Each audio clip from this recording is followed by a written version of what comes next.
চলে এলাম আবারও। দেখো যেই বাড়িটা এসছি এটা তো তোমরা চেনোই, আবারও বলে দিই এইটা আমার দিদার বাড়ি। আর দেখো তো তোমরা এবার আই থিঙ্ক বুঝতেই পারছো যে দিদার বাড়িতে এসে বেলুন কি করছে। তো আজ আমার মামার জন্মদিন ছিল, আর এই যে আমার মামা যার কথা বলছিলাম না, সে গাছ কিন্তু খুব ভালোবাসে। আর আমার দিদা কিন্তু কষা মাংস রান্না করছিল, আর দেখলেই তো আমার বোন সেখানেই গিয়েই শুরু করে দিয়েছে এই যে গিফট দেওয়ার পর্ব। সবাই মিলে আমরা গিফটগুলো মামাকে দিয়ে দিচ্ছিলাম। আর সবাই কিন্তু কমেন্টে জানাবে হ্যাপি বার্থডে, আমার মামাকে অবশ্যই জানাবে।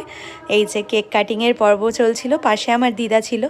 তো দিদা ওইখানটায় খুব আনন্দ পাচ্ছিল যে আমরা সবাই মিলে গিয়েছি।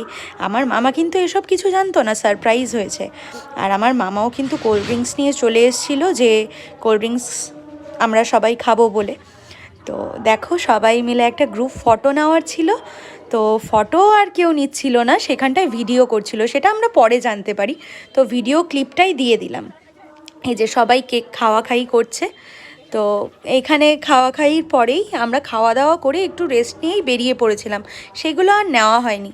তো আজকের মতন এটুকুই, টাটা, আমরা সাবধানে বাড়ি যাই।